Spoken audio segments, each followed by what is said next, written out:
예, 안녕하십니까. 금융위원회 정책홍보팀장입니다. 금일 브리핑을 시작하도록 하겠습니다. 먼저 부동산 PF의 질서 있는 연착륙을 위한 향후 정책 방향에 대해 권대영 금융위원회 사무처장과 박상원 금융감독원 부원장보가 설명드리도록 하겠습니다. 예, 안녕하십니까. 금융위원회 사무처장 권대영입니다. 예, 오늘은 부동산 PF의 질서 있는 연착륙을 위한 정책 방향을 발표하겠습니다. 크게 두 가지로 나누어 먼저 큰 틀에서 부동산 PF의 질서 있는 연착륙을 위한 정책 방향, 구체적인 방안, 일정 등을 제가 소상히 설명드리고, 이어서 그 연착륙 방안의 그 중요 수단인 사업성 평가 기준 개선 내용에 대해서 감독원에서 설명드리겠습니다. 그럼 먼저 PF의 질서 있는 연착륙을 위한 정책 방향입니다. 근본 대책은 22년 하반기 이후 추진해온 부동산 PF의 연착륙 대책을 보완하고 확대한 것입니다. 대주단 협약을 개정하고 경매, 공매 기준 도입과 함께 부동산 PF 사업장에 대한 사업성 평가를 강화하여 정상 사업장과 사업성이 떨어지는 사업장으로 사업장의 옥석을 구분하고, 사업성이 충분한 대다수의 정상 사업장에 대해서는 사업 추진에 필요한 자금을 확실히 공급하겠습니다. 그리고 사업성이 부족한 일부 사업장에 대해서는 시행사, 시공사, 금융회사 등 PF 참여자가 스스로 재구조화하거나 정리해 나갈 수 있도록 유도하겠습니다. 이러한 연착륙 과정에서 금융시장이나 금융회사, 건설사 등에 대한 영향이 최소화할 수 있도록 관련 조치도 함께 추진하겠습니다. 먼저 공공분야와 민간금융이 협력하여 부동산 PF의 자금순환이 원활히 촉진되도록 하겠습니다.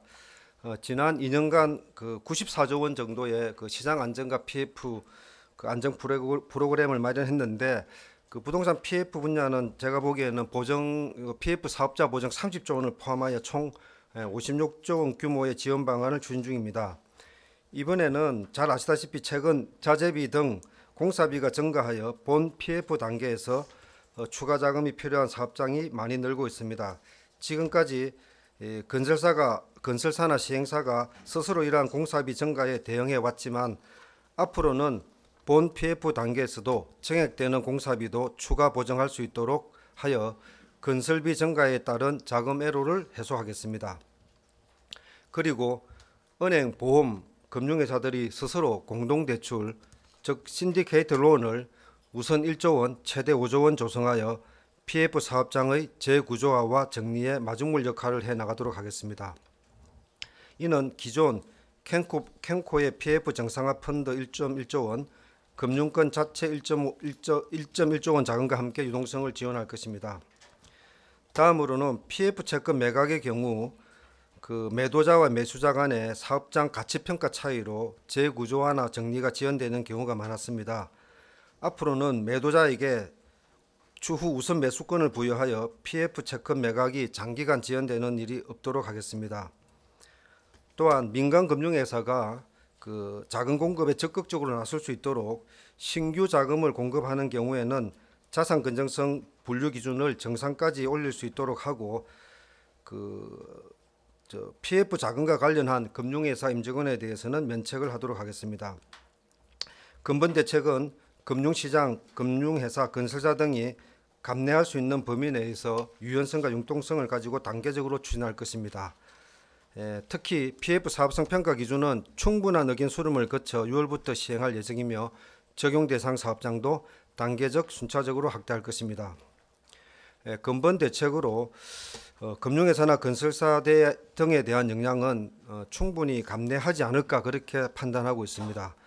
특히 그 저축은행 등 금융회사는 현재 높은 자본 비율과 이미 상당 부분 충당금을 적립하였고, 이번 충당금도 순차적으로 적립된다는 점에서 감내 가능할 것으로 보이고, 감독 당국이 철저히 모니터링하겠습니다.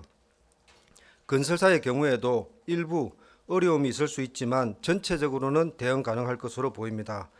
근본 사업성 평가 기준 개선은 사업성이 부족한 사업장이 주로 대부분 브릿지론이나 토지담보대출일 사업장이기 때문에 공사를 하고 있는 본 PF는 이런 부분이 상당히 적다, 이런 말씀드리겠습니다. 그러면 오히려 정상 사업장에는 보다 원활한 자금 공급이 가능할 것이고, 사업성이 부족한 사업장은 재구조와 정리가 되어 이 묶인 자금이 정상 사업장으로 들어가고 신규 자금이 들어가면 건설사들에게 일감도 늘어나고 유동성이 공급될 것으로 예상하고 있습니다. 아울러서 일반적으로 건설사에 대해서는 프라이머리 CBO나 정책 대출, 보증 등을 통해 유동성 공급을 넉넉하게 해 나갈 것이고, 또한 그 국토부가 중심이 되어 주택 공급 활성화와 건설 경기 보강 노력도 지속하겠습니다. 이러한 노력들을 금융업계와 건설업계가 상시 소통하면서 현장에 애로 사항이 있는 경우에는 즉시 필요한 조치 사항을 발굴하고 보완해 나가도록 하겠습니다.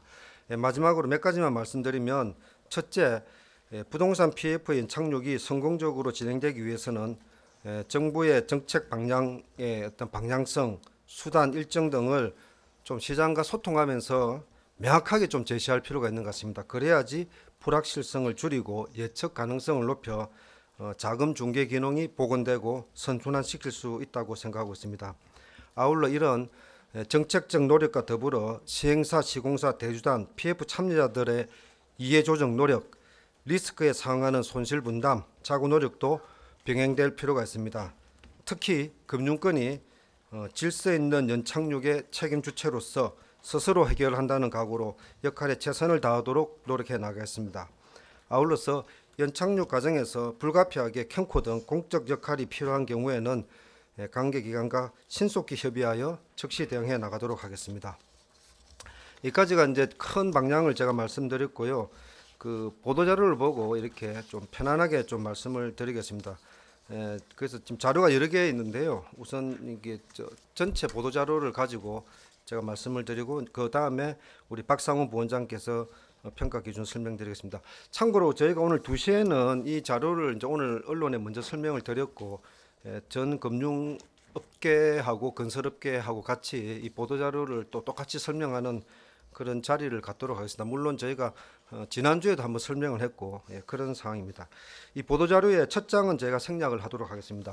2페이지로 가시면 좀 편안하게 이 지금 2년에 걸쳐 있는 그 연착륙의 어떤 방향이기 때문에 약 스토리가 좀 있으니까 제가 편안하게 설명을 좀 드리겠습니다. 그래서 크게 보면 왜 지금 이 시점에서 이런 방안을 가지고 왔는지, 그러면 무엇을 어떻게 할 것인지, 마지막으로는 이거에 대한 어떤 입장과 어떻게 처리해 나가겠다는 그런 세 가지 파트로 되어 있습니다.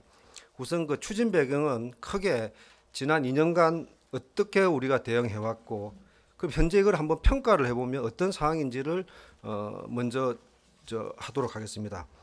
여기 이 페이지를 보시면 잘 아시다시피 22년 하반기부터 구체적으로는 10월 달부터 이제 소위 말하는 레고랜드 사태로 그 부동산 PF에 대한 리스크가 증가하였습니다. 그래서 정부가 그 시장 안정 프로그램을 이제 가동을 했고, 시장을 안정화시키면서 동시에 PF와 건설회사의 어떤 문제를 해결하기 위해서 노력해 왔습니다. 그러니까 핵심은 정상 사업장에 대해서는 확실히 자금 공급, 사업성이 부족한 사업장은 재구조와 정리입니다. 그래서 어쨌든 그때부터 일관되게 질서 있는 연착륙을 추진해 왔다 보시면 되겠습니다. 그 표를 보시면은 22년 10월에 50조, 주로 이제 체한펀드 등 시장 안정 대책의 PF 사업장 보전 공급입니다. 그리고는 저희가 23년 3월에 PF 대책으로서 지금 캠코 펀드라든지 그 다음에 그 사는 기현 신보 등 그 정책 금융 확대하는, 그 다음에 작년 9월에 그 주택 공급 활성화해서 또 보증을 확대한다든지, 또 건설사에 대한 지원 등 이제 국토부가 중심이 됐고요.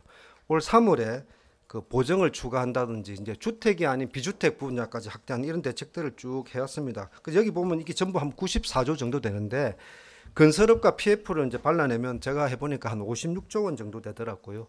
그 중에 저희가 한 32조 정도의 여력이 있다 이런 말씀드리겠습니다.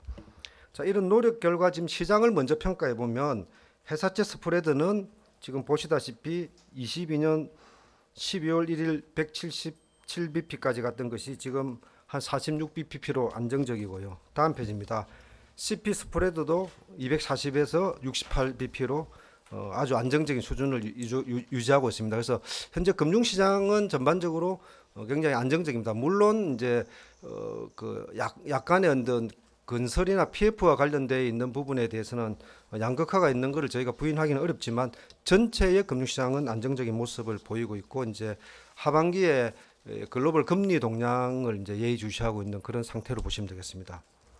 그럼 그 다음 페이지는 이제 저희가 무엇을 했냐면 정책금융 측면에서 핵심은 정상사업장의 사업을 위해서 그 허그와 주공공이 그 PF 사업장 보정을 한 30조 원 정도 저희가 가지고 있고 현재 18조 원 정도 집행해서 12조의 이제 여력이 있고요. 아까 말씀드린 대로 그 프라이머리 CBO라든지 이런 대출 또는 이제 보정 이런 걸 확대하고 있습니다. 그러고 보면 이런 정책금융의 노력과 더불어서 핵심이 이제 저희가 23년 4월에 대주한 협약을 만들죠. 그 협약을 통해서 그때는 이제 굉장히 어려울 때니까 이제 만기 연장에 조금 포커스가 있는 거는 맞습니다. 그래서 364개 정도를 이제 만기 연장을 시켰고요. 여기 보시면은 그렇지만은 뭐 다 이렇게 저기 연장시킨 건 아닙니다. 그죠? 한 30개 사업장은 이제 부결이 되었습니다. 이거는 스스로 한 10%는 그때도 구조정이 되고 있다 이래 보시면 될 것 같습니다. 근데 대주한 협약을 오지 않는 사업장의 경우에도 경매 공매가 일어나는 겁니다. 그죠? 스스로 그냥 협약 오기 전에 그냥 우리끼리 해결하자 이런 자체 경공매도 여전히 일어나고 있다 이런 말씀을 드리고 캔코 펀드도 조성되고 금융권 스스로도 이제 자금 조성이 되고 있습니다. 그런 일련의 그런 그 과정들이 되고 있고 뭐 대표적인 예는 얼마 전에 그 성수동 사업장을 저축은행 11개가 이제 600억 정도 가지고 있는 거를 이제 우리 캔코 펀드의 그 이지스 펀드가 이걸 인수해서 아마 브릿지론 단계를 이제 본 PF로 전환하는 이런 모습들도 이제 가시화되고 있다 이래 보시면 되겠습니다. 아울러서 지금 금융권 오늘 아마 보도 자료가 나왔던데 여전업계가 한 2천억 정도 이제 1,600억에 이어서 2천억 정도 추가적으로 자체 자금을 했고 저축은행도 한 330억 했는데 추가적으로 조만간 오늘 내일 또 한 2천억 저기는 1,600억 정도 규모를 이제 투입할 것으로 보입니다. 그러면서 계속 노력해 보면은 지금 그 이런 노력에 덧붙여서 이제 어려운 회사들이 어떻게 됐냐면 이제 예를 들면 태영건설 같은 경우에 이제 워크아웃을 이제 갖고 작년 말에 올해 4월 30일 날 이제 그 기업 구조 개선 계획이 가결되었습니다. 그래서 크게 보면 이제 건설업계는 자구 노력을 해서 그동안 이제 능력으로 버틴다. 두 번째 이제 정말 미스매치가 있는 그러니까 어떻게 여유는 있으나 이제 그 일시적인 그 유동성 문제가 있는 태양건설은 이제 워크아웃으로 갔고요. 나머지 이제 크지 않은 건설사, 그러니까 작은 건설사들은 여러분 잘 알다시피 지금 회생으로 가고 있습니다. 그죠?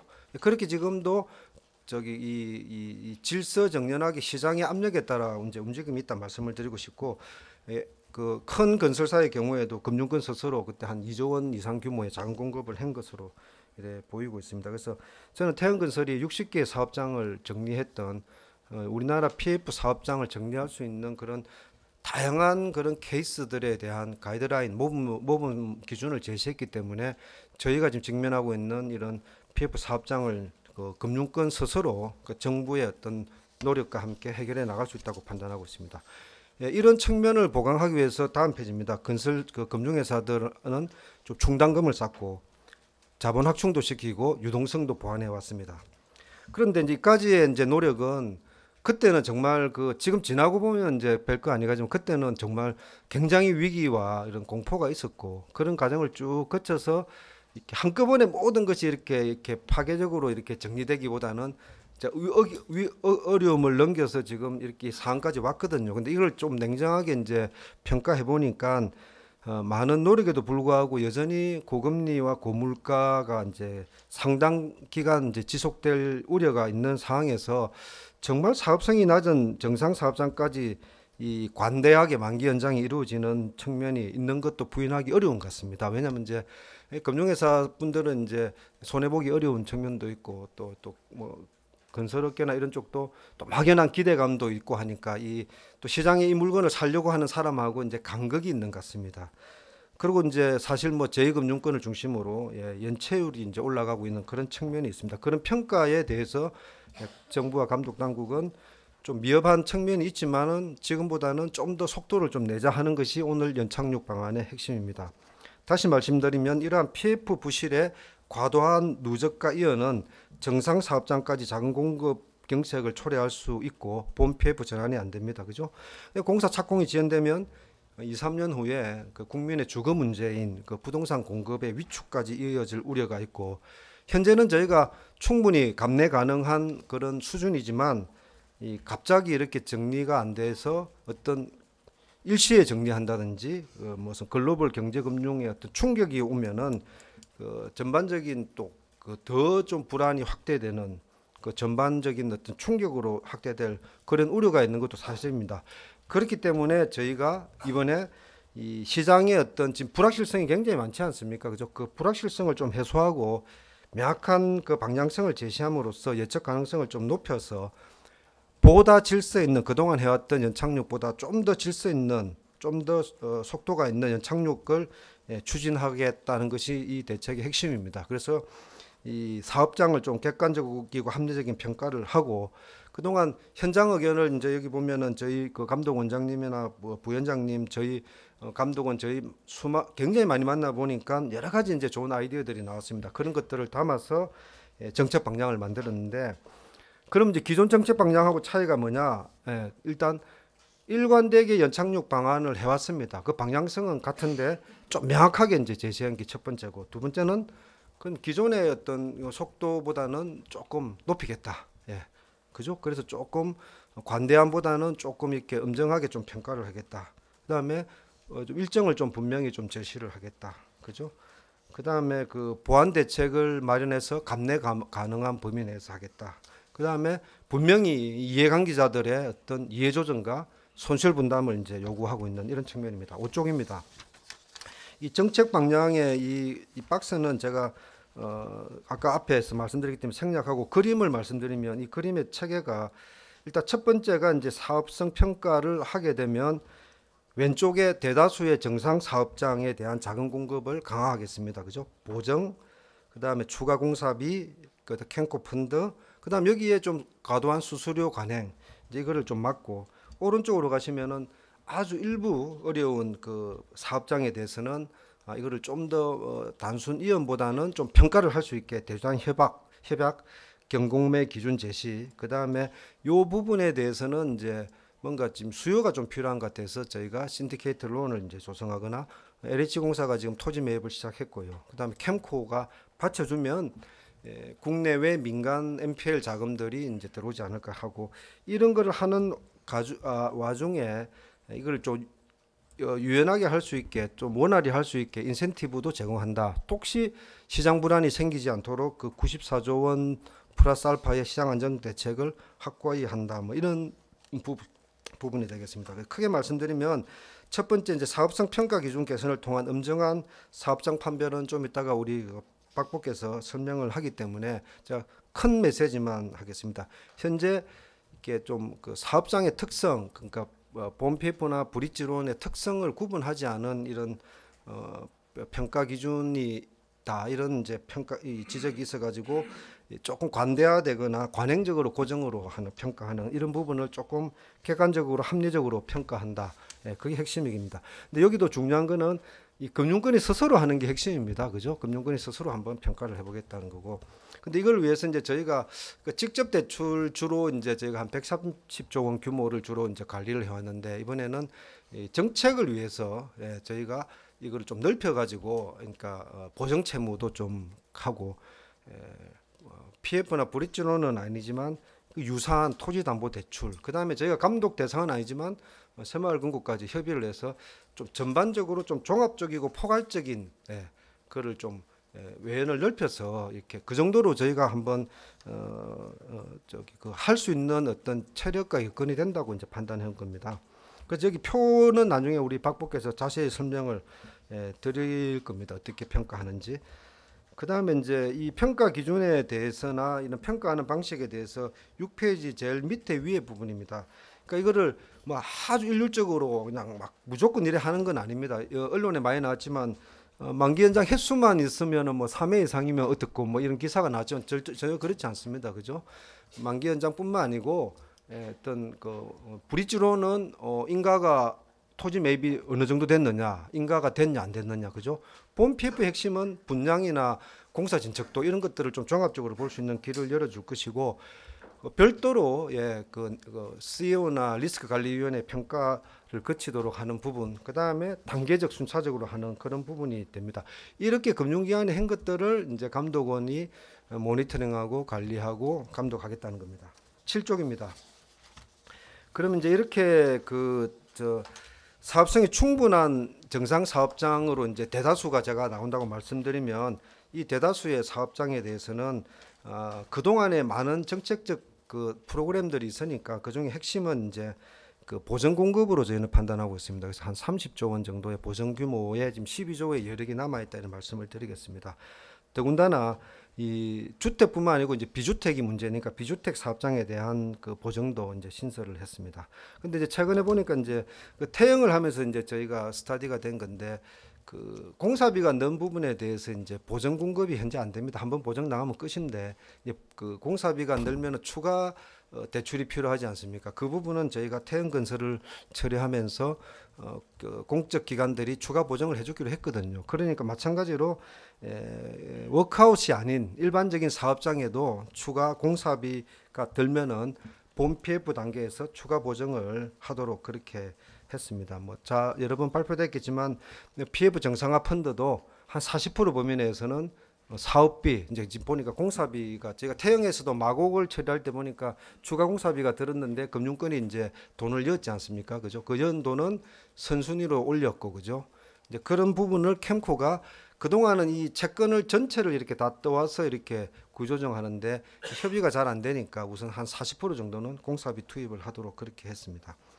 또한 이제 그 국토부도 그렇고 저희도 그렇고 그 건설업계하고 이야기해 보니까 이런 그 어려운 이 물론 어려운 과정에서 그 수수료에 대한 그 이슈가 많이 제기되었습니다. 그래서 이런 부분은 저희가 그래도 상식에 기초한, 그다음에 법을 위반하지 않는 그런 수수료가 부과될 수 있도록 저희가 점검하고 필요하면 개선해 나가도록 그렇게 하겠습니다. 자, 그 다음은 사업성이 부족한 사업장은 이 아까 말씀드린 대로 재구조화와 정리가 필요한 겁니다. 크게 보면 아까 그 경공매로 나오는 거는 이제 상각하거나 정리하는 거고요. 그보다는 가지 않을 거는 이제 자율적으로 알아서 팔든지, 그런 공매 경매 절차가 아니고 팔든지, 또는 다시 구조를 바꾸는 그런 노력이 필요하고, 그런 자금과 인센티브를 저희가 지원하겠습니다. 그래서 그 우선 이제 너무 이렇게 만기 연장의 중심인 부분을 바꾸기 위해서 대주단 협약상 그 만기 연장이 2회 이상일 경우에는 동의요건을 3분의 2에서 4분의 3과로 올리고 외부 평가를 이제 같이 하도록 하였습니다. 또한 그 연체 이자는 원칙적으로 좀 상환을 해야지 만기 연장이 되는 거로 그렇게 했고, 일부 상환의 경우에는 잔여 연체에 대한 해소 계획을 보도록 했습니다. 특히 이제 중요한 거는 이제 경매 공매 기준을 이제 도입해서 4월부터 저축은행은 시행했고요. 상호금융하고 이제 새마을금고까지 이렇게 확대해 나갈 생각입니다. 그래서 내용은 충분히 나와 있지만은 6개월 이상 연체된 채권에 대해서는 3개월 내에 공매 경매를 원칙적으로 해라. 유찰되면 다시 하시라. 두 번째, 그 가격은 최종 그 공매가를 선정할 때 앞에 공매가와 현재의 실질 가치를 잘 반영해라. 근데 이제 이렇게 계속 그 미흡해서 잘 안 되는 거는 시가가 아닌 공시지가로 이제 해라 하면 이제 이 손실 인식을 하게 되고 충당금을 쌓게 되거든요. 그렇게 되면 어떤 정리가 있거나 충격이 왔을 때 완충할 수 있는 그런 측면이 되겠습니다. 그다음에 그 이런 자금이 이제 필요한데, 그동안 이제 그 캔코 이제 자금이 있었는데 지금 저희가 은행하고 보험권 지금 상대적으로 수익이 좋으니까 이쪽에 그 신디케이트 론을 저희가 우선 한 1조 원 정도 투입을 하도록 하겠습니다. 최대 한 5조 원까지 이제 캐피탈 콜 방식으로 하고, 이 참여 금융기관이나 규모는 뭐 굉장히 유연하게 이제 확대해 나갈 수 있고, 감독원이 중심이 돼서 금융권과 충분히 협의를 했고, 저희도 마지막 점검을 했습니다. 하여튼 수익이 나고 있고 자금의 여유가 있기 때문에 금융권이 이 부분에 대해서 그냥 뭐 부실을 사라는 게 아니고 시행사가 바뀌고 경매 그 법률 분쟁이 없고 가격이 합리적이면 들어가 돌라는 겁니다. 그 다음에 이제 그 LH가 지금 토지 매입을 하고 있는데 있고, 그 다음에 캔코 펀드도 이제 공경매 참여를 허용했습니다. 근데 이런 부분에 대해서 이제 그 아까 이야기대로 약간 우선 매수권을 좀 줘서 매도자가 조금 더 좀 더 적극적으로 좀 참여할 수 있는 그 길을 열었고요. 그 지금 뭐 새마을 금고에 대해서는 작년에 제가 1.1조를 샀는데 올해 2천억, 저축은행도 한 2천억 정도 추가 그 NPL 또는 그 뭐 공동대출이나 이런 브릿지론 이런 것들을 매입하도록 그렇게 하겠습니다. 다음 9쪽입니다. 시장의 영향은 그 최소화하기 위해서 우선 핵심은 아까 말씀드린 대로 정상사업장에 돈이 들어가는 부분은 건전성 분류와 사업성 평가를 조금 더 유연하게 할 수 있도록 하였고요.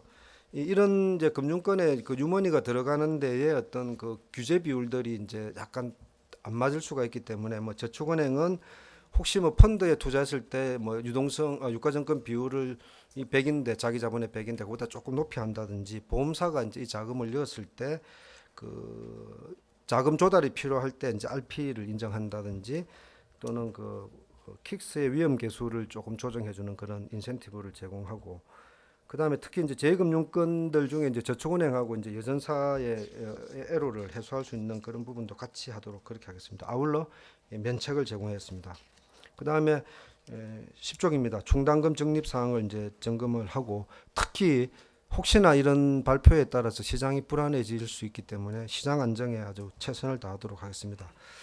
그리고 이제 건설사의 경우는 여러 번 강조했지만은 그 크게 보면 이제 건설 경기 그러니까 저희가 그 이번 정부 들어서 대출 규제와 세제 규제를 정상화를 했고요, 그죠?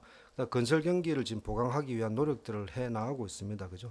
그런 노력과 함께 금융시장 쪽에서는 프라이머리 CBO나 보정 대출 공급을 좀 늘리도록 그렇게 하겠습니다. 특히 이제 제2금융권인 여전, 저축은행, 뭐 상호금융 이런 쪽도 모니터링을 잘 해 나가고 국토부에서도 그 기마련된 주택 공급 활성화 대책들도 속도감 있게 해 나가도록 그렇게 하겠습니다. 향후 계획은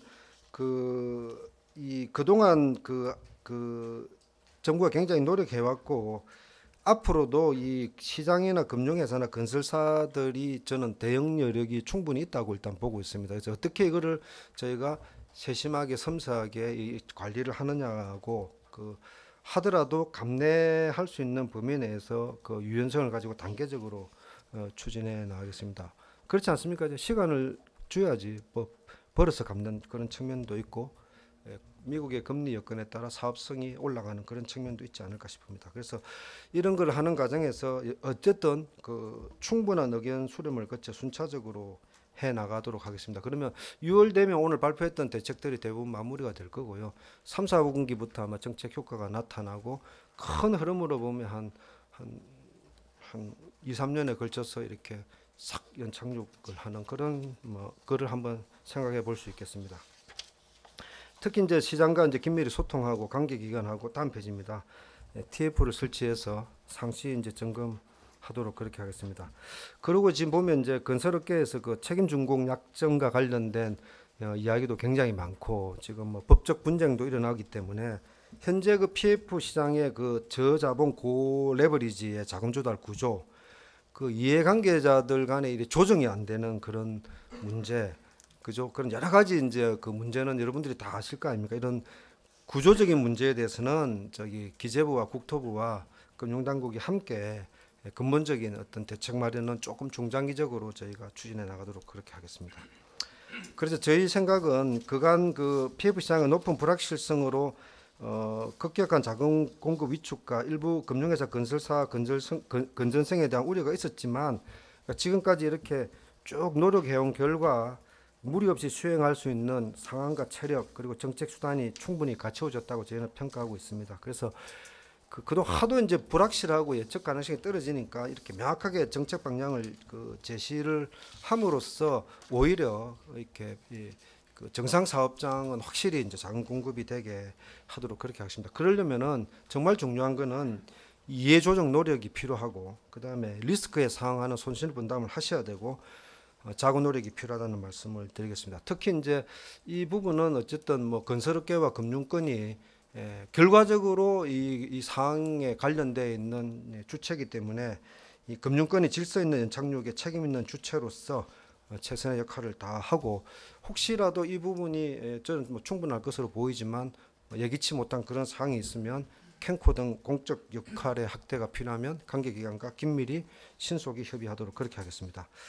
그래서 저희가 보기에는 이제 한 2년 동안 하면서 이제 이해도가 굉장히 많이 높아진 것 같아요. 태형건설 처리하는 거 여러분 보셨겠지만은 그렇고 이제 이 부분에 대해서 이렇게 좀 지금 힘들고 어렵지만 이렇게 조정해 나가면은 소프트 랜딩 할 수 있다는 그런 생각들도 좀 가지고 있는 것 같아요. 물론 이제 여러 가지 어려운 이야기들을 많이 해 주시는 측면도 있지만 그런 부분은 저희가 잘 이렇게 소통하면서 해결을 하도록 그렇게 하겠습니다. 여기까지 제가 이제 드릴 말씀입니다. 그래서 한 번만 더 강조하면 이 질서 있는 연착륙의 정책적 의미가 그 2년간 잘 대응해 왔고 이 문제가 쉽지 않습니다. 쉽지 않지만 그렇다고 아주 어려운 문제도 저는 아니라고 보기 때문에 핵심은 정상 사업장에 대해서는 확실하게 자금 공급을 하고 사업성이 좀 떨어지는 일부 사업장은 지금보다는 조금 더 냉정하게 평가해서 좀 정리하자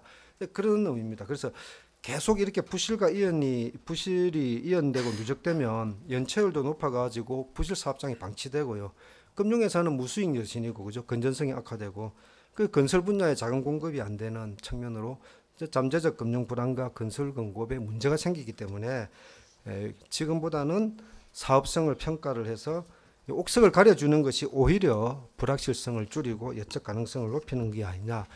그렇게 돼야지 자금 중개 기능이 복원되고 정상 사업장에 자금이 공급되고 건설회사의 어떤 또 숨통이 트이고 궁극적으로는 건설 경기 위축을 막을 수 있고 경기를 이제 복원시키는 그래서 이 선순환의 어떤 구조라고 봅니다. 그래서 어쨌든 저희는 감내 가능한 범위와 체력 내에서 단계적 순차적으로 융통성과 유연성을 가지고 하겠다.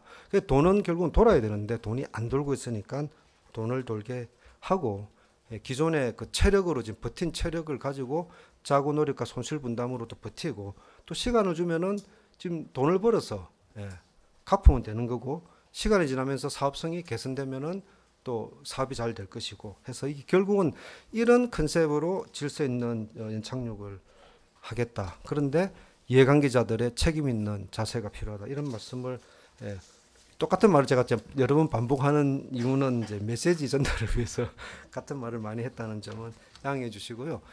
우리 그 박부님 의견 듣고 나중에 저희가 자세한 Q&A를 받도록 그렇게 하겠습니다.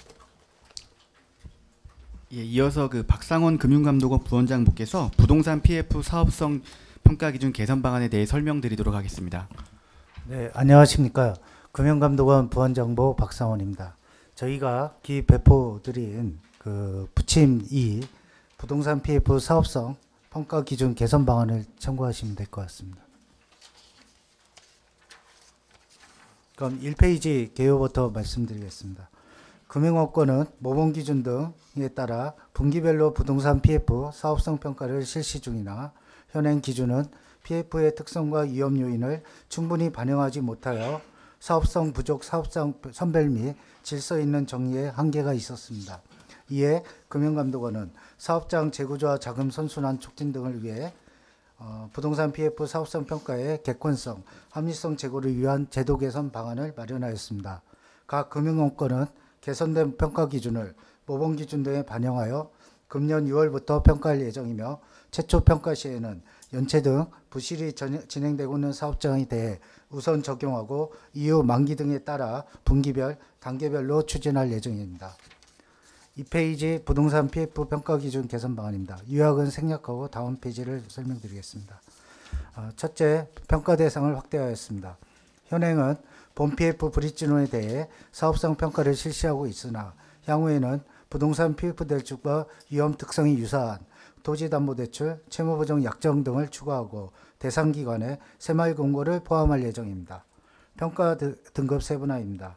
현행은 사업성 평가 등급을 양호, 보통, 악화 우려 등 3단계로 구분하고 있으나 양호, 보통, 유의, 개선, 유의, 부실 우려 등 4단계로 세분화하는 편, 사업 처진이 곤란한 사업증을 부실 우려 등급으로 분류하고 충당금을 회수 의무 수준으로 적립하도록 유도할 예정입니다.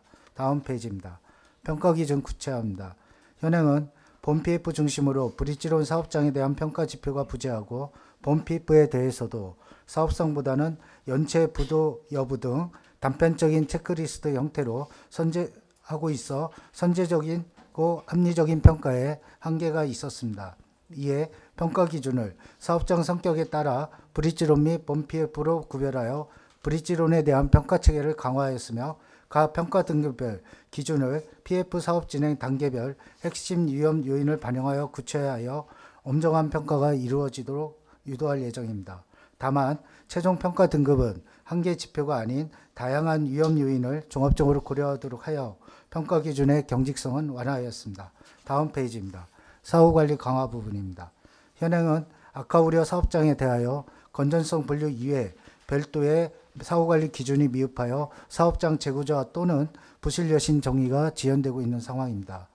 유의에 대해서는 재구조화 추진, 부실 우려에 대해서는 경공매 추진 등 사업장에 대한 관리계획 등 사후관리 기준을 모범 기준에 명시하고 금감원이 사후관리 이행상을 점검하는 근거를 마련하였으며 이를 통해 앞으로 적극적인 조치가 이루어지도록 할 예정입니다. 다음 페이지입니다.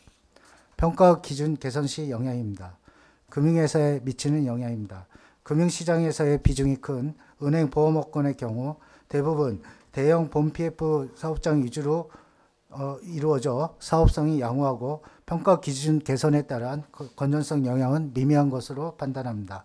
다만 저축은행 등 중소금융업권은 브릿지론 투담대 비중이 높아 상대적으로 이번 평가 기준 개선에 따른 부담이 있을 수 있으나 높은 자본 비율을 유지하고 있는 가운데 그간 PF 부실에 대비하여 선제적 충당금 적립 등을 하여 저희는 감내 가능한 수준이라고 판단하고 있습니다. 건설사에 미치는 영향입니다. 건설사가 영향을 받을 수 있는 부분은 본 PF의 공신 중단에 따른 채무 인수 부분이나 이번 평가 기준 개선에 따른 사업성 부족 대상 사업장은 대부분 브릿지론 및 토담대 사업장으로 건설사의 부담은 그리 크지 않을 것으로 판단되며 설사 본 PF의 경우에도 사업성이 저하된 경우에도 공사를 중단하기보다는 대주단 이해관계자 간 협의를 통해 공사를 계속 진행하는 경우가 많아 건설사의 채무 인수 가능성은 제한적이라고 판단합니다. 다음 페이지입니다. 평가 및 향후 계획입니다. 근본 제도 개선으로 PF 시장 신뢰 회복 및 정상화 기대가 형성되고 정상 사업장에 대한 신규 자금 공급 확대, 사업성 부족 사업장의 재구조화를 통한 PF 시장 재진입 등 자금의 선순환 구조가 제고될 것으로 저희는 전망하고 있습니다.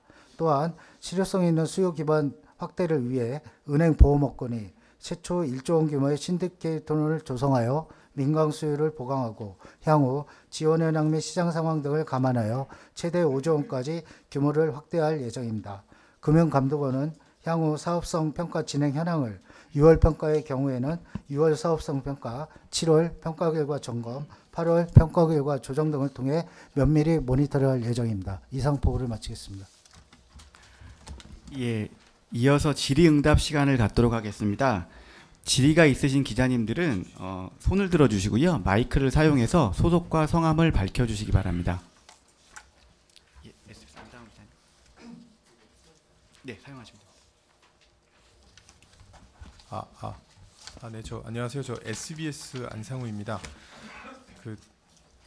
오늘 발표 이전에 시장에서는 좀 구조조정 측면에 많이 좀 포커스가 많이 있어서 보도들도 그렇게 많이 나왔는데 실제로 오늘 발표 중에 이제 사무처장님께서도 대부분의 사업장은 아마 정상 사업장으로 분류될 것이다라고 말씀을 하셨거든요. 그러면 지금 이걸 준비하시면서 어느 정도가 보고 있는 사업장 중에 대략 어느 정도가 부실로 가고 어느 정도가 정상으로 남을지 좀 시뮬레이션이나 아니면 예상치 같은 게 있을까요? 예, 지금 이제 구조조정이란 게 통상 이제 여러분들이 생각하는 거는 좀 이렇게 파괴적이고 그냥 막 불안이 오고 이런 것도 구조조정이지만 상시적인 어떤 시장에 따라서 이렇게 정리되는 것도 유연한 구조조정으로 볼 수 있거든요. 그래서 정부가 생각하는 거는 그런 상황이 아니기 때문에 감내 가능한 범위 내에서 참여자들의 어떤 노력, 거기에 필요한 저희들이 어떤 이렇게 보완 이런 거를 통해서 이제 하겠다. 그래서 이제 이 연착륙인데 많은 분들이 이제 약간의 그런 어려운 부분에 대한 이야기가 이제 전체로 이렇게 되는 측면이 있었어요. 그래서 저희가 이번에 시간이 좀 걸리지만 좀 자세하게 이 설명을 드리고 이제 핵심적인 내용으로 보면 다양한 방식의 어떤 그 시뮬레이션과 저희가 내부 자료를 가지고 있지만 크게 보면 한 90에서 95% 정도는 저희가 정상 사업장으로 일단 볼 수 있지 않을까 그렇게 생각을 하고 있습니다. 그래서 제가 여러 번 말씀드렸지만 대다수의 사업장은 지금도 정상 사업장적 성격이 강하다. 특히 이제 본 PF에 들어가면 이해관계자들이 어쨌든 이 사업을 완성을 시키려고 하는 그런 이해가 있거든요. 다만 이제 브릿지론이나 이제 토지담보대출은 토지만 갖고 있는 상태니까 인가도 받아야 되고 본 PF로 가야 되는데 그 부분은 이제 사업성이 있으면 이제 넘어가는데 그때 저희가 이제 공적 보증을 투입하고 있는데 그 정도도 안 되는 예를 들면 토지 매입을 100% 못했다, 그죠? 그다음 인가를 못 받았다, 법적 분쟁이 있다. 이런 토지까지 그냥 금융권이 그냥 들고 있을 이유는 없지 않습니까? 그런 부분은 좀 매각을 좀 해라 하는데 그 부분은 아까 제가 정상 사업장 이야기를 들었기 때문에 추산해 보면 크지 않을 것이고 그거는 제가 이 설명을 드리기가 어려운 이유가 금융권이 이제 스스로 이제 평가를 하고 하기 때문에 제가 그거를 이야기하는 거는 좀 지금 시점에서는 좀 맞지 않은 것 같습니다. 예. 예, 한겨레 박종우 기자님. 예. 예, 한겨레 박정우입니다. 저 질문 4가지만 좀 드리고 싶은데요. 그 본 보도자료 9쪽에 금융회사 한시적 규제 완화 방안 한 10가지 정도를 나열해 주셨는데 그 앞장에서는 원래 이제 사업장 옥상 가리기, 관대한 만기 연장 등을 좀 방지하겠다라는 걸 이번 대책으로 취지로 앞세워 주셨지만 그런 내용과 다소 충돌돼 보이고요. 그래서 방금 전에 말씀해 주셨던 것처럼 전체 사업장의 90에서 95%가 정상 사업장이라고 판단하기 때문에 금융당국이 그렇기 때문에 각종 이런 규제 완화를 통해서 해당 사업장들의 뉴머니를 투입하겠다라는 취지로 이해해도 되는지가 좀 궁금하고요. 다음으로는 이런 규제 완화 대상들은 대체로 금융회사 이제 건전성 규제 쪽이 대부분인 것 같은데 이게 원칙을 좀 훼손하는 나쁜 전례를 만드는 게 아닌지 좀 우려가 됩니다. 그래서 총선 앞두고서 이제 뭐 금융회사 통한 뭐 민생 지원한 것도 논란이 지금 여전히 많은데 이렇게 좀 금융당국이 비조치 의견서를 통한 뭐 창구지도 성격으로 민간 자금을 뉴머니로 투입하는 게 금융회사 입장에서 배임 논란도 좀 있을 수 있고 뭐 관치 팔비틀기 논란 이런 게 좀 나올 수 있을 것 같아서 입장 좀 듣고 싶고요. 그리고 이런 이제 뉴머니가 투입됐을 때 보도자료 앞장에서 전제해 주셨듯이 고금리 고물가 장기화나 뭐 지정학적 불확실성 뭐 지속 뭐 이런 것들 때문에 부동산 경기 개선이 아직 불투명하다고 언급을 해주셨으면서 이런 뉴머니 자금 지원이 금융회사 부실 확대로 좀 연결될 수 있다라는 그런 우려도 좀 제기될 수 있을 것 같습니다. 이에 대한 설명도 좀 부탁드리고요. 마지막으로 사업성 평가 기준 개편 방안 자료의 5쪽을 보다 보니 이 내용의 이제 핵심은 결국은 금융회사별로 각 사업장 평가 결과를 내놓으면 그걸 금융감독원이 최종적으로 점검해서 지도를 하게 돼 있는데 이렇게 당국이 직접적으로 옥석 가리기 권한을 가진다면 자의성 같은 그런 논란 소지가 굉장히 좀 크게 일 수 있을 것 같은데 이건 어떻게 보완하실지 궁금합니다. 예. 질문을 너무 많이 하셔가지고 첫 번째는 이제 그 인센티브 자체가 이제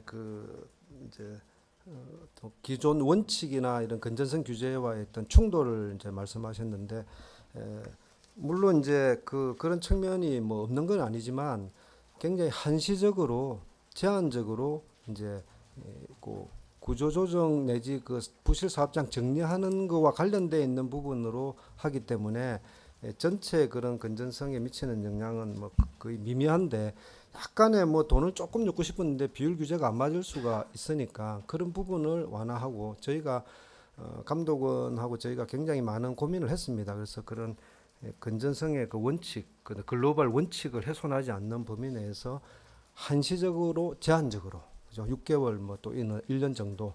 그 다음에 늘 하는 게 아니고 아까 말씀드린 대로 그 사업성이 떨어지는 그 사업장에 대해서이기 때문에 생각보다 규모는 크지 않을 수 있다. 그렇게 말씀드리고 싶습니다.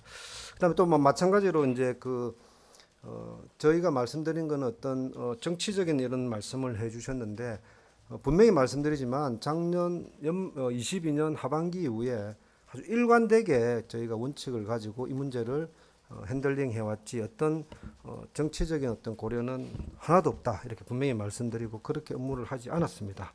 그래서 어쨌든 이 연착륙이 필요하다는 생각인데 아까 제가 여러 번 말씀드렸잖아요.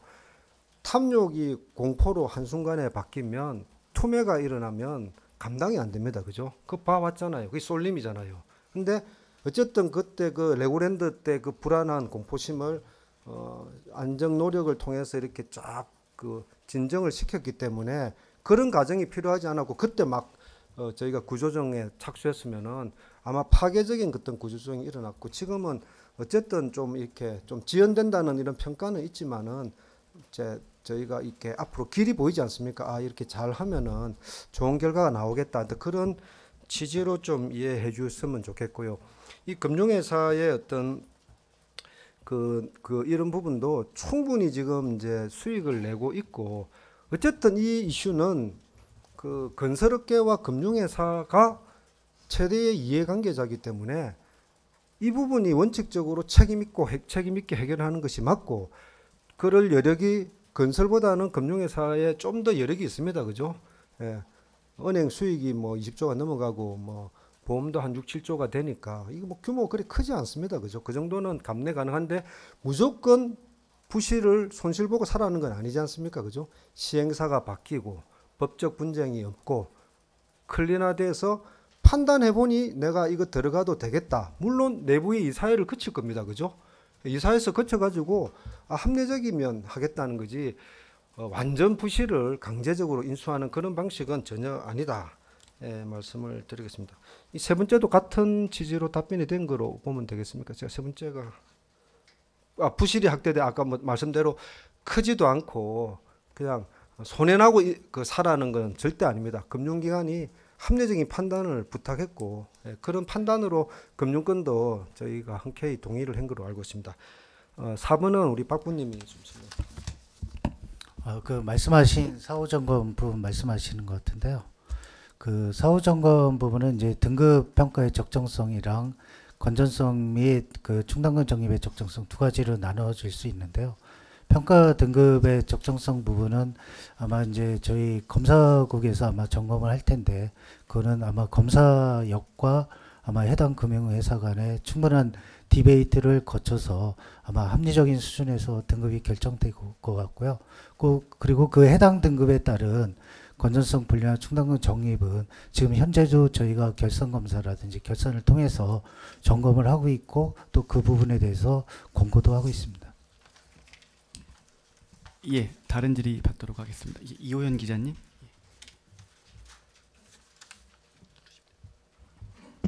예, 저도 질문이 세 가지가 있는데요. 일단 은행과 보험사의 그 신디케이트론 최소 1조 원에서 단기적으로 5조 원을 확대한다고 하셨는데 요 5조 원으로 확대한다는 요 근거가 좀 궁금하고요. 그리고 두 번째는 이제 저축은행 업권의 경우에 지금 6개월 이상 연체 PF 채권에 대해서 3개월 내 그 경공매를 실시하도록 했는데 이게 지지부진한 걸로 알고 있거든요. 그래서 또 이를 유도하기 위해서 또 정책도 내놓으신 거고 이게 실제 진행 상황은 지금 몇 건 정도나 이루어졌는지 그리고 저축은행 업권의 경우에 좀 6개월 이상 연체 PF 채권 규모가 얼마인지도 알 수 있을까요? 그리고 마지막으로는 그 PF 사업성 평가 기준을 이제 3단계에서 4단계로 강화했을 때 사실 뭐 은행 이쪽은 이제 거의 미미하고 결국에는 그럼 이게 저축은행 포함 이런 중소상호 금융권에 이제 좀 영향이 갈 텐데 이렇게 회수 의문 수준으로 이제 충당금을 적립을 하면 그럼 요 제2금융권 같은 경우는 그 충당금 규모가 현재보다 얼마나 좀 늘어나는지 따로 뭐 추정치가 있으신 건지 좀. 제가 그 첫 번째만 답변을 드리면 이제 그 어떤 이런 시장 안정 노력을 할 때는 이제 좀 이렇게 조금 과감하면서도 충분하게 이렇게 하는 측면이 있거든요. 그래서 저희가 좀 시장이 이제 느끼기에 좀 이 정도면 되겠다 할 정도의 어떤 그 범위를 한번 정한 거가 이제 최대한 5조 원 정도 되고요.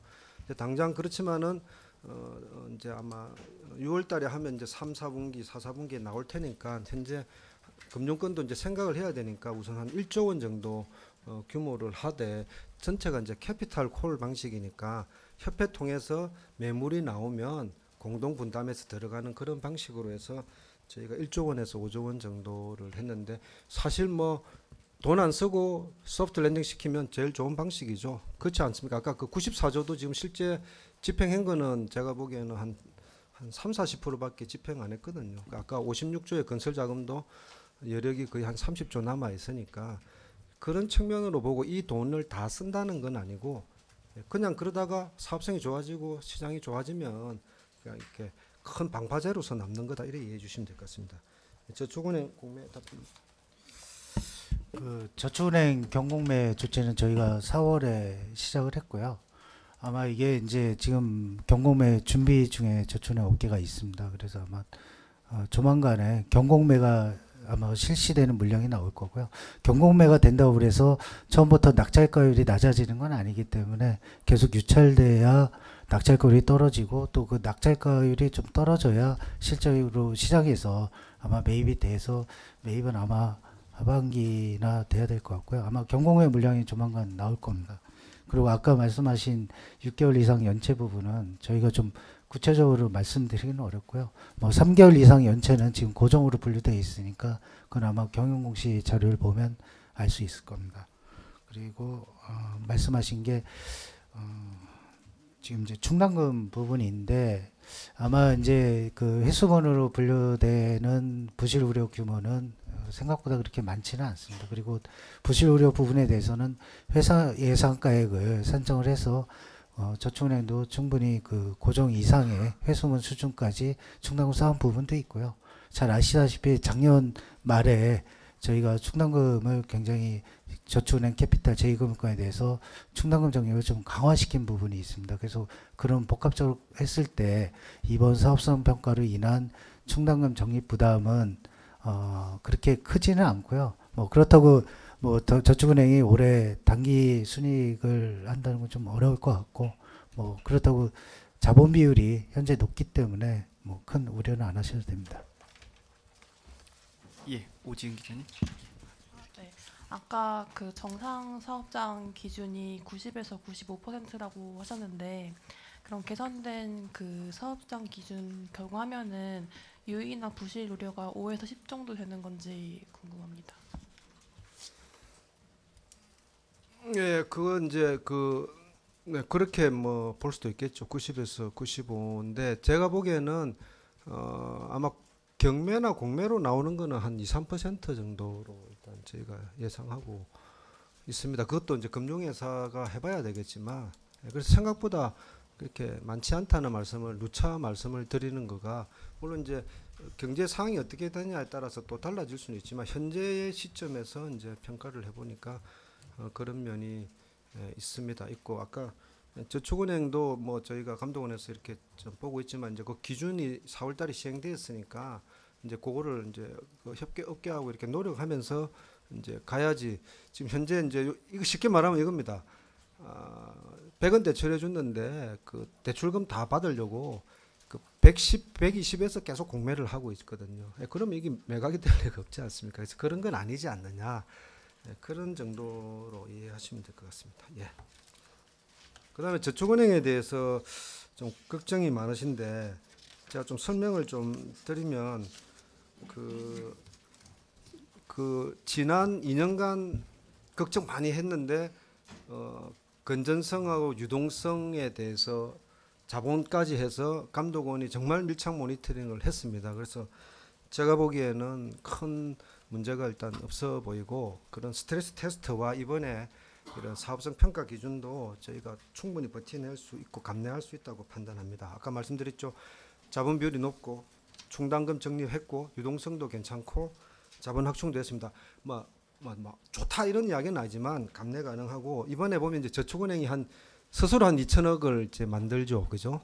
그다음에 캔코가 이제 곧 2천억을 투입을 할 것이고 조금 신디케이터 론에서도 상당 부분 이제 저축은행 물건을 이제 담아주면 저축은행이 이 부분을 이제 좀 커버할 수 있을 것 같고 특히 22년 위기 때 고금리 상품을 작년 말에 다 올해 저금리로 다 바꿨거든요. 그래서 요 시기가 지나면 예대 마진에 따른 이익이 나오고 지금 저축은행도 뭐 특별한 뭐 대규모 12년 사태와 같은 그런 불법이 있는 것도 아니고요, 그죠?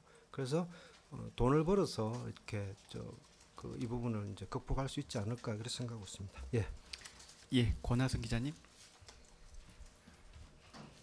머니투데이 권하순 기자입니다. 사업성 평가 대상 사업장의 전체 사업장 개수가 얼마인지 궁금하고요.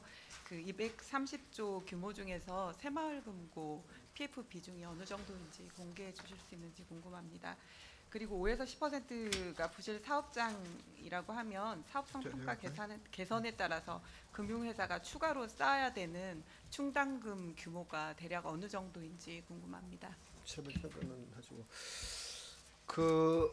저희가 이겁니다. 저희가 이제 직접 대출은 이제 공개를 하고 관리를 해왔거든요. 그래서 그거는 통계 일관성에 따라서 계속 그 통계는 이야기하고 연체율 이야기는 할 겁니다만 저희가 이제 이 업무를 하면서 이제 그 감독은 직접 검사 대상인 아닌 새마을금고까지 이제 저희가 협조 요청을 했고 새마을금고도 이 방향에 이제 다 동의해서 따라올 거기 때문에 새마을금고에 대한 부분을 이제 제가 여기서 이어서 이렇게 이야기하는 거는 좀 적절치 않은 것 같습니다. 그래서 그 부분은 오늘은 좀 양해를 좀 부탁드리고 하여튼 이런 노력으로 이해해 주셨으면 좋겠습니다. 그러니까 좀 더 뭔가 이렇게 좀 전반적이고 포괄적이고 좀 빠짐이 없이 이렇게 좀 종합적으로 이제 이 PF 대책을 하겠다.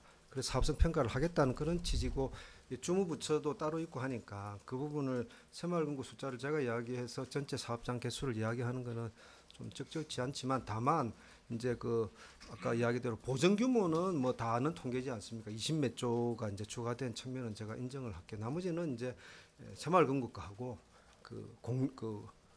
토지담보대출.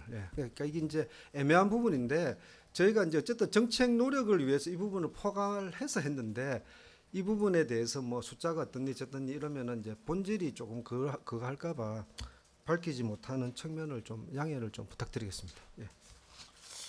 세 번째 질문 제가 좀 잘못 들었는데 사업성 평가 기준이 엄격해지면서 늘어나는 충당금 적립 규모, 신규로 충당 예. 쌓아야 되는 규모가 뭐 저희가 뭐 정확하게 그 숫자를 말씀드리기는 어렵지만 지금 금융권 충당금 적립액 총액이 한 100조 됩니다. 근데 그거에 비해서는 굉장히 미미하다고 생각하시면 됩니다. 예, 정승 기자님. 예. 네, 동아일보 정순구입니다. 지금 LHPF 사업장 토지 매입 이거 관련해서 이게 사실 지금 신청 자체가 적은 상황이잖아요. 이게 결국에 가격 차이 때문에 그런 것 같은데 그럼 결국에 경공매 시장에서도 관건이 가격이란 얘기인데 이게 매각이 과연 활발할 수 있을까라는 의문이 들고 또 만약에 매각이 활발하면 문제가 또 되는 게 결국에 3, 4년 후에 부동산 경기 사이클이 다시 또 상승기로 돌아서면 부익부 빈익빈이 더 커지는 게 아닐까라는 우려도 나오는데 그거는 좀 어떻게 보시는지 궁금합니다. 예, 저도 LH공사 지금 매입하고 매입 확약 지금 나섰는데 실적이 좀 저조하다는 걸 봤습니다. 그래서 제가 생각건대는 이게 제가 이제 국토부하고 이야기해봐야 되겠지만 제가 어떤 상식은 좀 버틸만 하구나. 이게 지금 갖고 자기가 버텼다가 사업을 하겠다 이런 측면이 좀 강한 것 같아요. 그래서 제가 생각해 보니까 대한민국 건설이란 게 건설업계가 15, 16부터 그냥 한 4, 5년, 6년간 호황을 누려왔지 않습니까?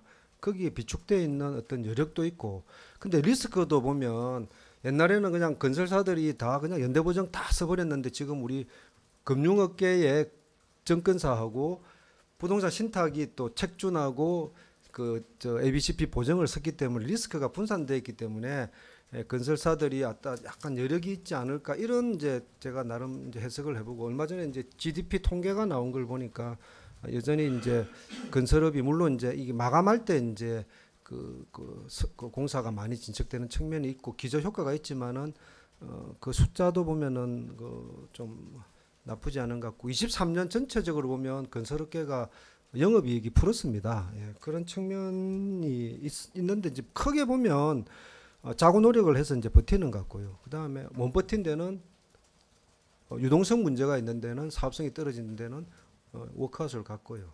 그 다음에 지금 보시면 회생으로 지금 가고 있거든요. 예, 100이, 200이 이런 사업건들이 그렇게 가고 있는 거로 일단 저희는 좀 이해하고 있고 그 LH 공사 건은 이제 최종 매입이 끝나봐야 이제 알 것 같고 그렇게 이해했으면 좋겠고 그 조금 전 생각이 다른데 지금 만약에 이 부실한 또는 어려운 사업장을 정리를 못하면은 오히려 2, 3년 후에 주택 수요, 주택 공급을 위축시킬 수 있다는 게 정부 판단입니다. 왜냐하면 지금 이 높은 가격에 형성되어 있는 토지대가 그 지금 이 사업성이 안 나오기 때문에 손실을 분담하고 팔아버리면은 아까 말씀드린 대로 100원짜리를 50원에 팔아버리면 세 사람이 50원에 사서 그 50원의 토지대를 기반으로 분양을 하게 되면 토지 공급에 나설 수 있거든요. 근데 그걸 그냥 가지고 있으면은 이 소위 말하는 좀비 토지가 되는 거죠. 그렇게 되는 것보다는 오히려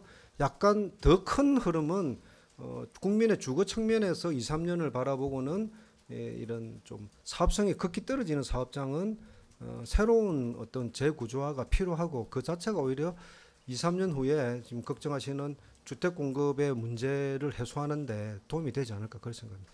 그러니까 그 주택 공급 측면이 아니라 이제 사업자적인 측면에서 여쭤본 거긴 사업자 하거든요. 측면은 그러니까 예를 들면은 아까 말씀하신 것처럼 싼 값의 토지를 산다는 거는 자금력이 갖춘 기업들이 살 수 있는 거니까 현재 자금력이 부족한 곳들은 싼 값에 손실을 보면서 팔아야 될 거고 자금력이 갖춘 애들은 비싼 값에 싼 값에 사서 조금 더 많이 수익성을 확보할 수 있는 거잖아요. 네. 근데 그게 무슨 그렇게 그 되면 시장의 원칙인데 예. 그게 그냥 자연스럽게 그렇게 매수 여력이 있는 사람들은 그거를 지금 사야 되는 거고 사업을 하다 못 버티면 그걸 팔아야 되는 그게 그냥 자연스러운 어떤 그 과정이 아닌가 싶고 그렇게 해야지 지금 현재 지금 대한민국의 여유 자금은 굉장히 많지 않습니까? 그 여유 자금들이 들어와서 이렇게 이제 그거를 재구조화하는데 자금 투입이 돼야 되니까 그런 근데 그 시장의 가격이 뭔지는 저는 잘 모르겠어요. 그건 시장에서 결정되고 그 순간에 결의된 가격이 시장 가격이고 그거는 다 시장이 인정하는 가격이기 때문에 그거에 따른 어떤 효과나 이런 거는 그냥 주어진 거로 일단 봐야지 그에 대해서 제가 어떤 평가를 내리는 거는 좀 그런 것 같습니다. 제가 뭘 잘 이해를 못했는지 모르겠는데 내가 따로 전화를 한번 드리겠습니다. 예. 여기 아까 하셨으니까 우리 경향신문 윤지영 기자님 먼저 한번 예. 네, 그 사업성 평가 방식 개선하신 것은 이제 경공매, 매각, 상각 이걸로 이제 신속하게 하신다는 취지에서 그런 측면에서 좀 평가를 받을 만한 것 같습니다. 그런데 일단 저희에게 주신 것만 보면 여전히 이제 평가 방식이 좀 모호하지 않나, 좀 여전히 금융회사들의 자의적 평가가 가능하지 않나 이런 좀 우려가 있는데요. 뭐 예를 들면 토지 매입 완료라고 되어 있는데 그게 이제 실제 정의가 뭔지 좀 궁금합니다. 필지를 뭐 100% 매입을 했다는 건지 소유권 이전 등기까지 완료한 것을 말하는 건지 그리고 또 뭐 대출 만기 뭐 이렇게 얘기하셨는데요. 이거는 또 사실 아시다시피 차주가 SPC를 매번 변경하는 형태로 최초 대출 만기를 계속 신규로 갱신할 수 있잖아요. 이런 류의 편법을 잡아낼 만한 건지 한마디로 이게 금융회사들이 실제 이제 현장에서 적용을 할 때 어느 정도 디테일한 기준으로 평가할 수 있는지 좀 궁금합니다. 지금 말씀하신 부분은 토지 매입은 아마 토지 매입 완료 단계가 있고요. 또 인허가 받은 단계가 있고 단계별로 좀 구분되어 있습니다. 그리고 모범 기준에는 그게 좀 상세히 나와 있고요. 아까 이제 편법 부분은 저희가 아까 말씀드렸듯이 저희가 사후 점검을 하고 사후 평가의 적정성 사후 점검할 때 그런 부분 충분히 고려할 예정입니다. 그러니까 지금 그겁니다.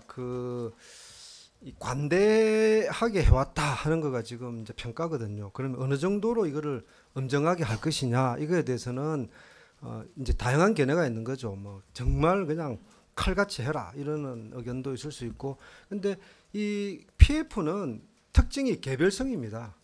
정말 개별적인 사업장 위치 다르고 대주단 다르고 이해관계자 다르고 정말 복잡하거든요. 그렇기 때문에 이 칼같이 하나의 완벽한 기준을 만들어낼 수가 없어요. 그렇기 때문에 큰 기준 그나마도 맞지 않습니까? 이렇게 인허가, 토지 매입, 그죠? 분양, 공사 이런 그 많은 기준을 감독원이 이렇게 정교하게 만들어냈는데 그 부분에 대해서는 이제 금융회사는 개별성과 아주 그 구체성을 좀 이야기해 두려는 거고, 또 일부 이제 우리 기자님이나 어떤 분들은 야 너무 그거 저 금융회사한테 재량을 주는 거 아니냐 하는 요 두 개의 견해가 있는 건 확실해요. 근데 그거의 어떤 중간점을 저희는 찾아야 되는 거예요. 우리가 이걸 연착륙하기 위한 최적, 그러니까 소프트 랜딩하기 위한 최적의 기준을 찾는 과정에 지금 있고 그 과정을 거쳐서 감독원이 지금 초안을 어찌 보면 냈고 또 의견 수렴을 또 해가지고 관대한지 엄격한지의 어떤 그 중간적인 합리적인 기준을 저희는 찾아낼 것으로 그렇게 봅니다. 예, 안상우 기자님. 하나 말씀 듣다가 궁금한 것이 결과적으로 싼 값에 사면 싼 값의 재구조화가 되면 나중에 주택 공급도 싼 값에 될 것이다라는 예상인데 실제 업계에서는 한번 높아진 가격은 절대 낮아지지 않을 거다. 오히려 싼 값에 사서 그 가격에 팔면 어떡할 거냐 이런 우려도 좀 있거든요. 이에 대한 어떤 대책이나 이런 게 있을까요?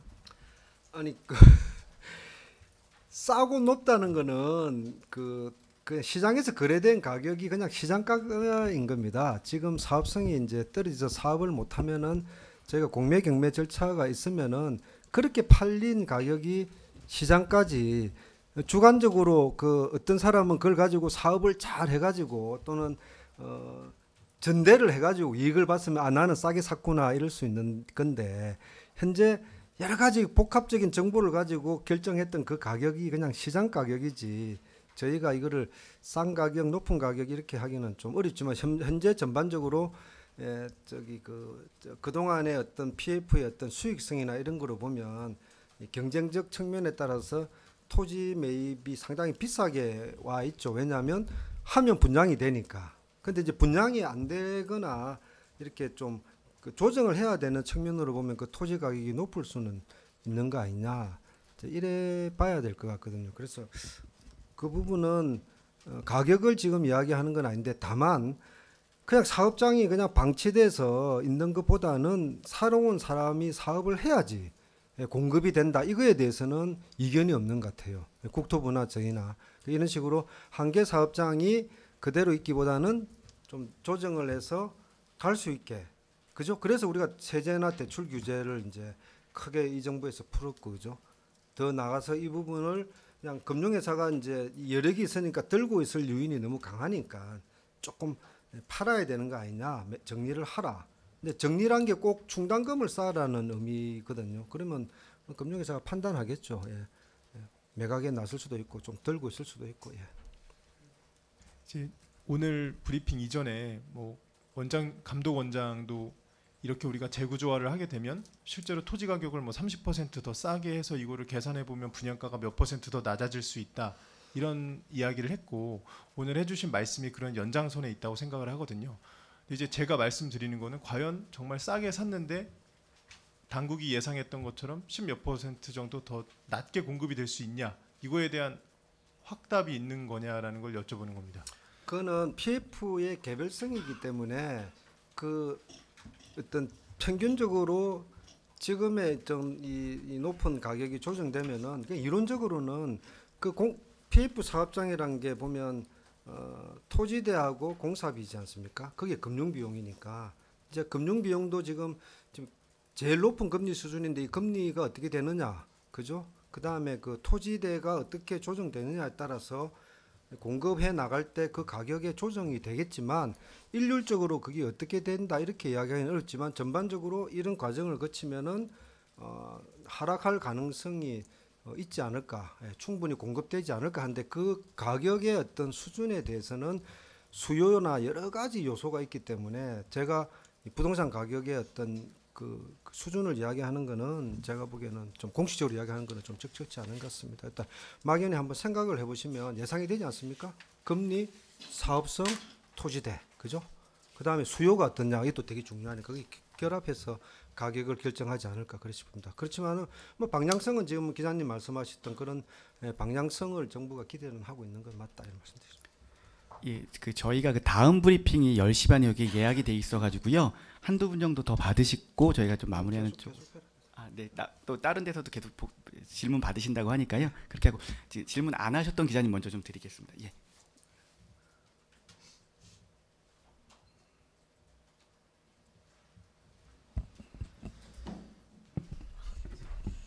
저 아이뉴 피시파 박은경 기자라고 하는데요. 그 이번에 사업성 평가 기준을 3단계에서 4단계로 세분화하면서 기존에는 조금 뭐 좀 관대하게 평가가 이루어지면서 보통으로 분류됐었던 그런 사업장이 유의 단계로 넘어가는 그 좀 사업장 뭐 비중이라든지 유의 단계로 넘어가는 뭐 사업장의 뭐 사업장 수나 뭐 비중이 어떻게 되는지 대략적으로 조금 알 수 있을까요? 그리고 좀 부실 우려 단계인 사업장도 어느 정도로 예상을 하시는지 궁금하고요. 그리고 사업성이 부족한 사업장에 대해서 뭐 신디케이트론이라든지 이런 거를 통해서 지원을 좀 자금을 투입을 한다고 하셨는데 이 사업장 같은 경우에는 뭐 이런 사업성 평가 기준이 뭐 어느 정도 이상이어야 된다는 기준이 좀 있을까요? 그 아까 저희가 뭐 처장님이 아마 그 관심하고 부실 우려 비중은 대략 말씀을 드린 것 같고요. 저희가 사업성 평가를 4단계 하면서 이게 기준이 강화됐다고 보시기보다는 사실은 평가 기준을 좀 구체화하면서 기존의 그 보통이나 양호 부분에 좀 모호한 부분들이 그 유의나 부실 우려 쪽에 구체적 기준에 적용되면서 등급이 이제 하향되는 그런 부분이 있습니다. 그리고 그 규모라는 거는 아까 이제 뭐 처장님이 대략 말씀하셨기 때문에 뭐 저희가 따로 드릴 필요는 없고, 그 신디케이터로는 저희가 명확히 하지만 가격이 일단은 시장가여야 되고요. 법률 문제가 없어야 되고, 또 사업성 평가 여부는 그 신디케이터에 참여하는 그 은행이나 보험사들이 평가할 겁니다. 예, 박종호 기자님. 예, 저 한 가지 이해가 안 되는 게 있어서 좀 추가 질문을 드리고 싶은데요. 그 오늘 발표 중에 핵심이 부실 우려 사업장을 금융당국이 전체의 5에서 10%라고 추정했던 거라고 좀 생각이 되는데, 근데 이 230조 원 규모의 평가 대상 PF 사업장 중에 불이치 이론 단계 사업장 비중도 상당히 적지 않을 것 같고, 그리고 말씀해 주신 것처럼 PF 사업장별 개별성도 상당히 큰데, 이런 초기 단계를 포함한 전체 사업장의 어떤 미래 분양 사업성 같은 걸 당국이 어떤 기준으로 판단해서 부실 사업장 규모를 좀 숫자를 좀 제시할 수 있었던 건지, 이게 좀 정책 의지 같은 게 다소 좀 반영된 숫자는 아닌지 좀 궁금합니다. 예, 그러니까 이게 이제 사업성 평가는 금융회사들이 스스로 하는 거고요.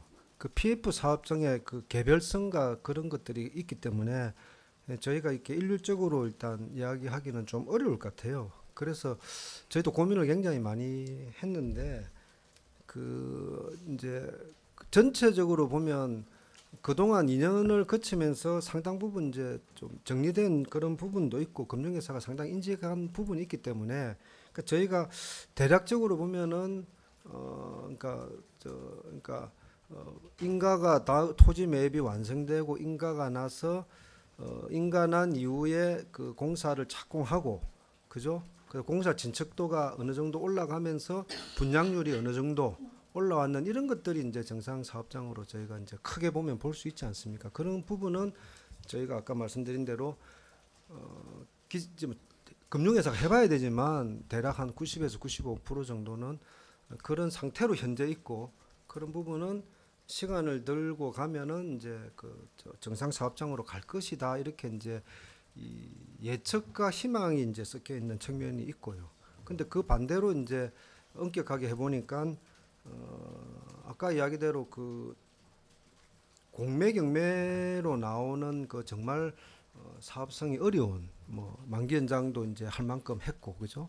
그런 거는 저희가 한 2~3% 되지 않을까, 요렇게밖에 말씀을 못 드리겠습니다. 그래서 요까지만 좀 이해를 해주시고, 아까 말씀드린 대로 저희가 이제 230조라는 숫자도 고민을 많이 했는데, 정말 이거는 선의의 정책 의지입니다. 저희가 130조만 이야기하면 마음이 편하지만, 그래도 이게 전체를 우리가 좀 커버리지를 포괄했고 좀 종합적으로 봤다는, 그렇게 좀 이해해 주셨으면 좋겠습니다. 그거를 또 우리가 디테일하게 하기 시작하면 막 답도 없고, 그 사실 너무 많은 이런 이 불안감, 이렇게 꼬리가 몸통을 흔드는 것을 너무 많이 봤기 때문에 오늘은 제가 여기까지만 하는 것을 양해해 주시기를 부탁드리겠습니다. 예, 저희 참고로요, 그 230조 중에 저희 본 PF가 훨씬 많은 비중을 차지합니다. 예. 당연하죠. 예, 저희가 그 다음 브리핑이 장소에 10시 반에 되어 있어가지고요. 저희가 일단은 좀 이동을 해야 될 것 같고 혹시 처장님께서 나가서도 또 질문을 좀 받아주신다고 하시니까 일단 오늘 브리핑은 이 정도로 마무리하고 혹시 궁금하신 게 있으면 추가적인 건 밖에서 질문 받도록 하겠습니다. 예, 감사합니다. 그 전에 내가 마무리 말씀. 예. 제가 가만히 생각해보니까 지금 이 정밀 건강 검진을 이제 감독원이 하자는 겁니다. 그죠? 건강 검진을 하면 검사 결과에 따라서 이제 처방이 나올 것이고 필요하면 약도 좀 먹고 운동도 좀 하고 해서 만성 질병으로나 악성 질병으로 가자는 거를 이제 막자는 게 핵심이거든요. 그래서 그런 측면으로 이야기를 좀 부탁드리고 이거는 뭐 그냥 그 오프로 이 위기설이 너무 많이 나오는데 제가 보기 위기설은 늘 근거 없는 낭설이었잖아요.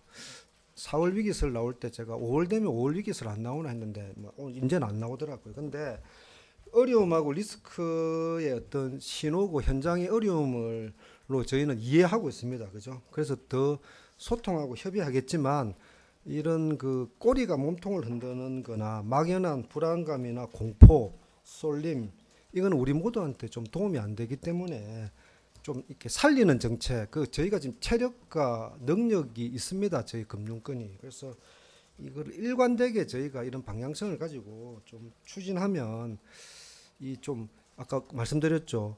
이 쉽지 않지만 그렇다고 정말 뭐 어려운 것도 아니니까 그런 부분에 대해서 좀 죄송하지만은 좀 제가 부탁을 좀 드리면서 오늘 좀 속 시원하게 말씀 못 드렸던 부분은 다시 한번 양해의 말씀을 드리고 또 앞으로 저희가 이걸 쭉 하면서 또 언론이나 금융권 건설업계하고 계속 소통하면서 하여튼 예측 가능성과 불확실성이 없도록 그렇게 노력하겠습니다. 양해 부탁을 드리겠습니다. 네, 감사합니다. 이상으로 브리핑을 마치도록 하겠습니다. 감사합니다.